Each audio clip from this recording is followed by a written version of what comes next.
क्या आपने कभी सोचा है कि दुनिया की सबसे ताकतवर इकोनॉमीज जब एक साथ बैठती हैं तो भारत वहां पर क्यों मौजूद होता है, जबकि भारत G7 का मेंबर भी नहीं है। सबसे पहले समझते हैं कि G7 क्या है।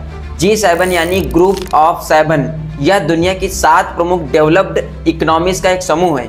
इसमें United state, Canada, United kingdom, France, Germany, Italy और जापान जैसे देश शामिल हैं। इन देशों की बैठक में global economy, trade, energy security, climate change, artificial intelligence, technology और इंटरनेशनल सिक्योरिटी जैसे महत्वपूर्ण मुद्दों पर चर्चा होती है। अब सवाल यह है कि भारत G7 का मेंबर भी नहीं है, फिर भी उसे हर साल क्यों बुलाया जाता है। सबसे बड़ा कारण है कि भारत की बढ़ती ग्लोबल इन्फ्लुएंस। आज भारत दुनिया की सबसे तेज बढ़ने वाली इकोनॉमीज में से एक है। भारत दुनिया का सबसे बड़ी आबादी वाला देश है, ग्लोबल सप्लाई चेन में महत्वपूर्ण भूमिका निभा रहा है, डिजिटल पेमेंट्स में दुनिया का नंबर 1 देश है और स्पेस, डिफेंस एंड टेक्नोलॉजी के क्षेत्र में तेजी से आगे बढ़ रहा है। इसी वजह से पिछले कई वर्षों से G7 देश भारत को गेस्ट कंट्रीज के रूप में आमंत्रित कर रहे हैं। भारत भले ही G7 का परमानेंट मेंबर नहीं है, लेकिन ग्लोबल इशूज़ पर उसकी राय गंभीरता से सुनी जाती है।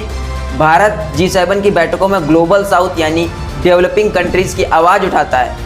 भारत अक्सर food security, energy security, climate finance, developing countries के कर्ज और टेक्नोलॉजी कॉरपोरेशन जैसे मुद्दों पर अपना पक्ष रखता है। इसके अलावा भारत और G7 देशों के बीच trade, investment, defence corporation, semiconductor, artificial intelligence, clean energy, critical mineral पर भी चर्चा होती है। अगर सरल भाषा में समझें तो G7 में भारत की बढ़ती भागीदारी यह दिखाती है कि आज भारत केवल एक रीजनल पावर नहीं है, बल्कि ग्लोबल डिसीजंस को प्रभावित करने वाला एक महत्वपूर्ण शक्ति बन चुका है।